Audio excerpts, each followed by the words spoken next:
The basis for success in life is hard work and honesty. That's the message from the Ghana Education Service to final year junior high school students across the country. In all, some 552,276 candidates, comprising 276,988 males, as compared to 275,000 females, are expected to sit for this year's examination, which starts from Monday, the 17th of this month to October 21 at all 2023 designated centers throughout the country. A statement released by the Public Education Unit of the Ghana Education Service indicates that Ghanaian officials are working closely with the West Africa Examination Council to ensure the smooth conduct of the examination throughout the country.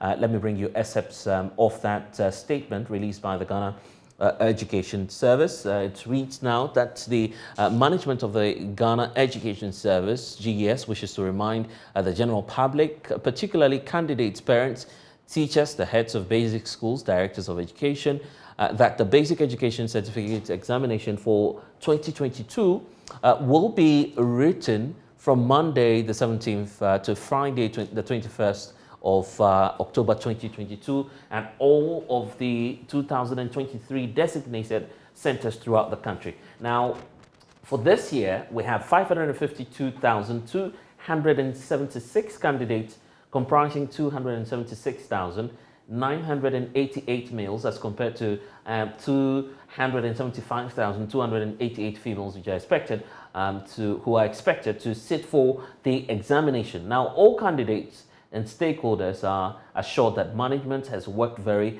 closely with the West Africa Examination Council to ensure the smooth conduct of the examinations throughout the country. Beyond that as well, we're getting that clear indication that all candidates, parents, invigilators, and also supervisors are to appreciate the fact that the basis of the success in life is honesty and hard work, and therefore the Ghana Education Service is urging all candidates and stakeholders to eschew all forms of examination malpractices before, during, and after the examination, to indicate that all cases of reported examination malpractices will swiftly be investigated and dealt with decisively. Now, candidates are also requested to note the rules governing the conduct of the examinations and abide by them in order to ensure incident-free examinations. Management also encourages the security agencies to help deal decisively with all those who attempt to undermine the integrity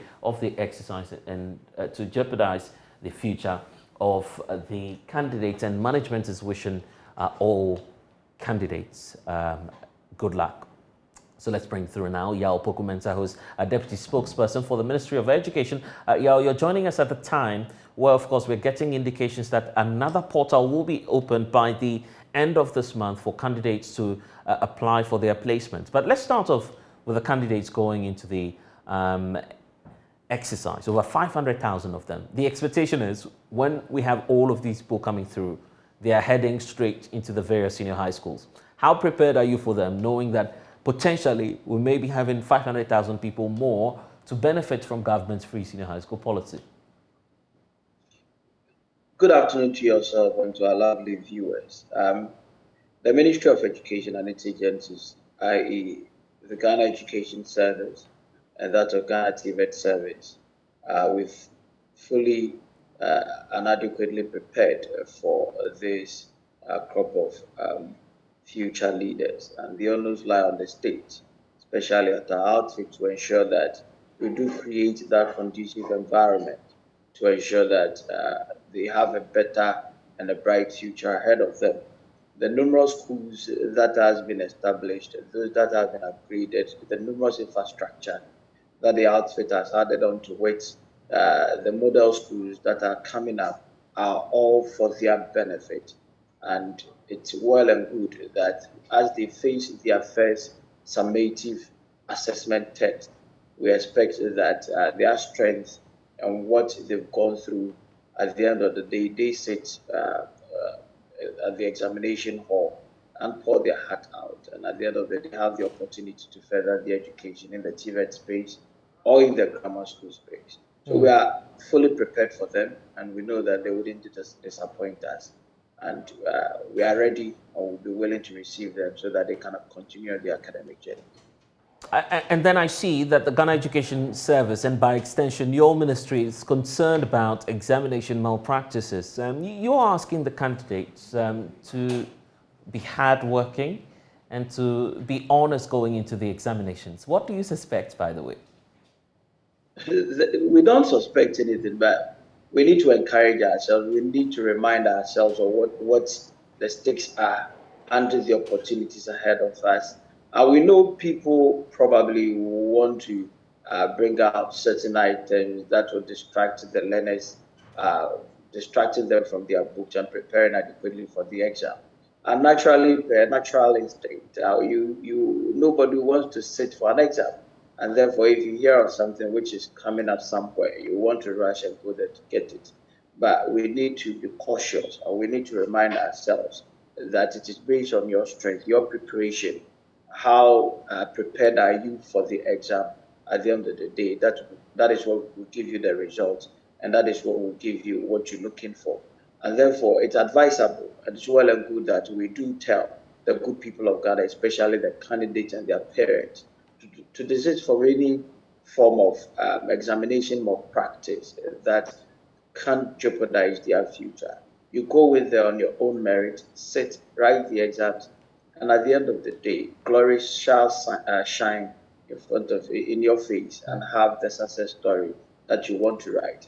And so we need to remind ourselves, we need to encourage them, we need to tell them that the examination is strictly based on your ability to perform. And that is what will result in your placement or afterwards.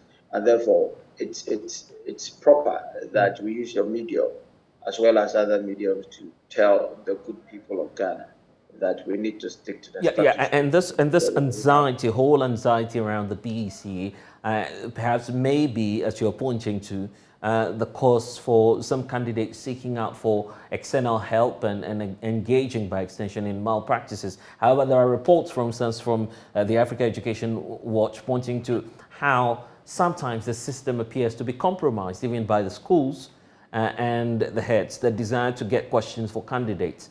What is it that the Ministry of Education has done, I mean, post the issuance of that report, to give us that assurance now that indeed this examination is having that credibility as it should have? If you follow the conversation, especially from the Minister of Education's house, Dr. Yosef Dicho, he told the world that examination malpractice would be a thing of the past. Now, last year we implemented what was termed as the serialization. Therefore, we didn't hear of examination leakages left, right, center. We didn't hear of them anymore. We didn't even see them on the internet. We replicated same in the WASI, and the result is clear for all to see. So therefore, he has placed in a system that checks itself and flash out some of these activities that you wouldn't even want to discuss on your platform. And I think we need to have that piece, and we need to look at the success story of the work that he did, what he set out, and what he told the world that he's bringing on board, that has enabled us have that understanding that we cannot engage in cheating, or we cannot engage in any examination of practice and expect a different result. At the end of the day, this is character formation, and therefore policymakers do have a responsibility. And he has demonstrated to the world that he wants to build a formidable and assertive individuals that do understand their system and want to use their inner built qualities for their own good and for their society. So the system should be able to ensure that that is maintained, and that is what we are seeing the results from last year, that of BECE and that of WASI, and moving forward, we're putting in all these measures to ensure that whatever comes out is a fair reflection of the performance of our learners. And in fact, as part of the reforms, I recall the minister talk about some changes in the mode of assessment for those moving from the basic school into the high school system. And that controversial report has been out pointing to how government may be doing away with the BECE system in the coming days. You're building model schools now that will have students move directly from the basic school into the various high schools. What do you have to say about these reports, and how do you situate that into the reform that the minister is talking about? No, we haven't communicated to anybody that we are doing away with that summative assessment after junior high school and after senior high school. Yeah, I mean, but to be fair, technically what you're doing it would lead to the scrapping of the BECE system, because if you don't have students writing the BECE and they're in a certain school that guarantees them 6 straight years at the high school level, you're technically taking the BECE away. No, that is not what the Honorable Minister said. And the conversation of the Honorable Minister has always been that there is secondary education or high school education should be 6 years, and it is 6 years. Now, the junior high school is just a transition into a senior high school. For example, items which are treated at the junior high school level, same in-depth is treated at the senior high school level.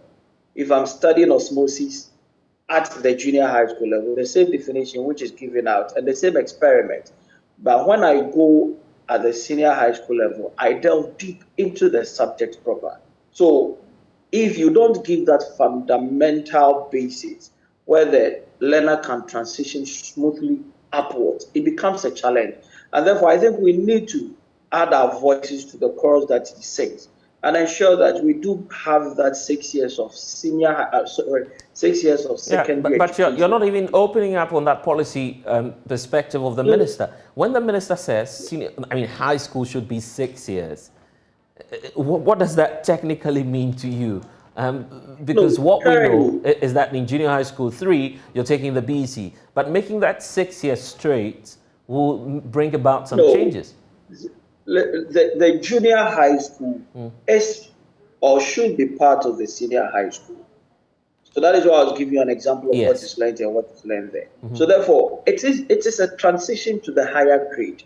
So it should be smooth in there. So we currently in our status, we do define junior high school as part of our basic education, as part of the primary. So therefore, the learner psychologically coming in, see himself as a primary school or a basic school entering into a new environment.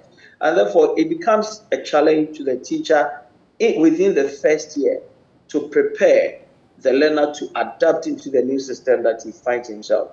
And it goes a long way to affect them. They have to develop gradually. But if we have a smooth system that gives that transition process, they go in there and they should see themselves as high school people. They begin to behave as such, and they begin to adapt to the learning approach within that space, so that that transition wouldn't be difficult for them. And that has been what the Honorable Minister is saying. And in other jurisdictions, they do have that continuous 6 years of secondary education. Junior high school 3 years, that of senior high school 3 years, making it 6 years.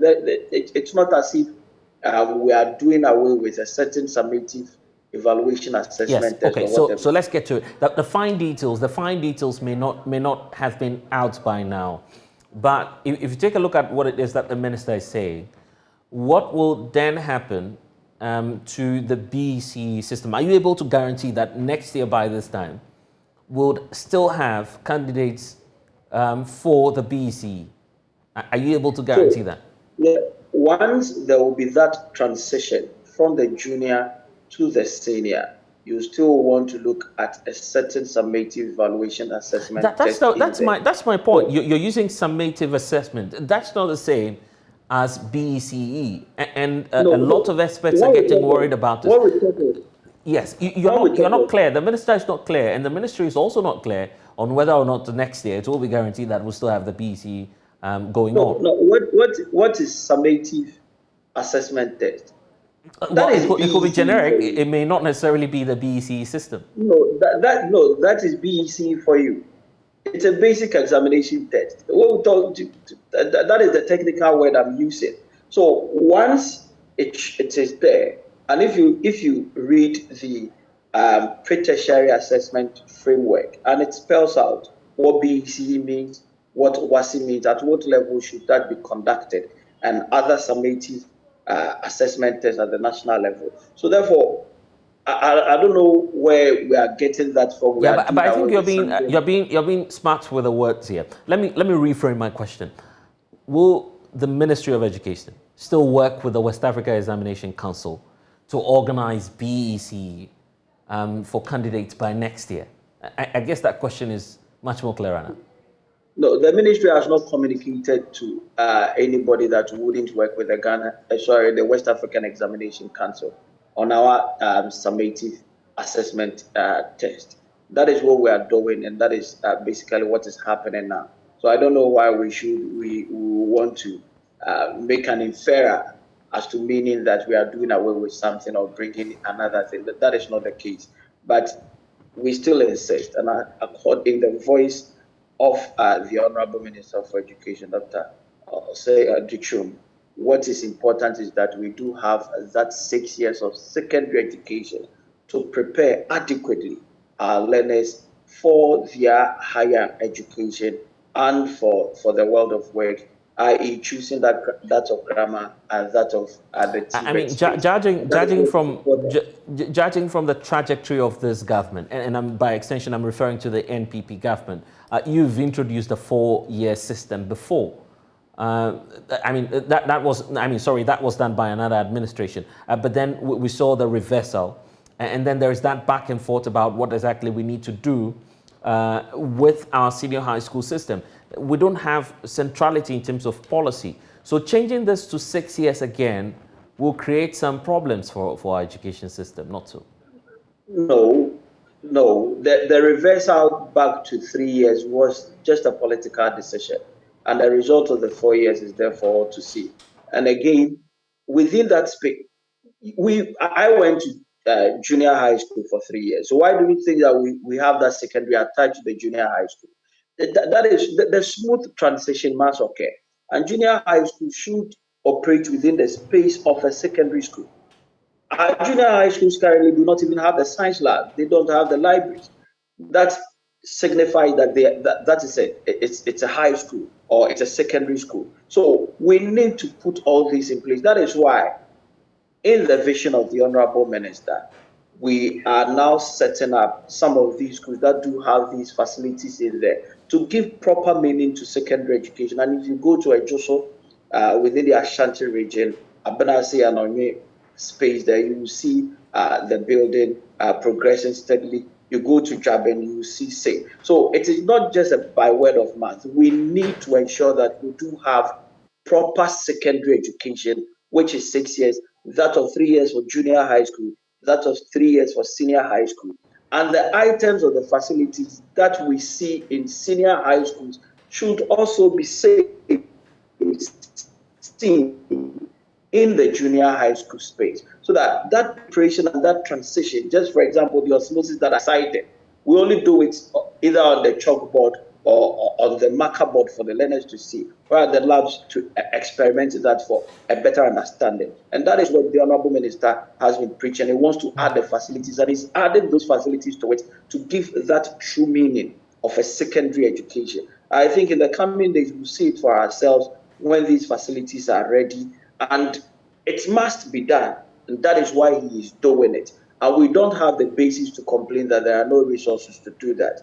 He has shown the way that this is the path to go, so that we can give true meaning to secondary education. Okay. And very finally, that we need to marry. Right.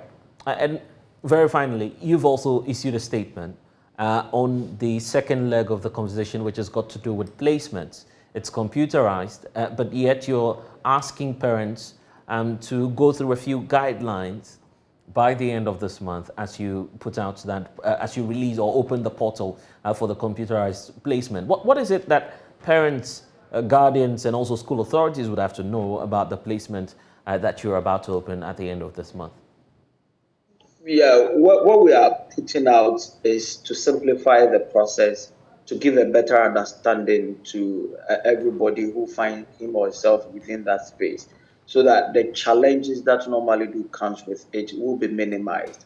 So therefore, it is important that we do start early. So currently within the process, there will be 6 choices that will be made by the candidate with their guardians or their parents. So they do make the choices, the 6 choices, as you already know, category A and the other categories for the learner to know. There are other new inclusions that have been added on, especially with the cluster option. And you are at liberty. Once you go through the process, the system will ask you whether you want that cluster. And if you want it, you lock yourself with a yes. And that cluster means that there are certain the school that you choose in, they also have that same character. In case you don't get that, you can fall within the cluster space to get that same character, just like the school that you didn't get. And these are measures that we are introducing to minimize the rush and where it becomes chaotic during the process. And people are anxious. I want to get into this school, and I'm finding it difficult. I'm not getting any school. So therefore, day in and day out, every year, we need to do an assessment, review it, and see how best what can be added on to make the system smooth. And we started early with a video which will be coming to our outfit for you to show to the good people of Ghana on our mobile phones, a simplified form of it in different languages for a better understanding of the process. Right. So the cluster system that you're talking about, what would it allow parents to do?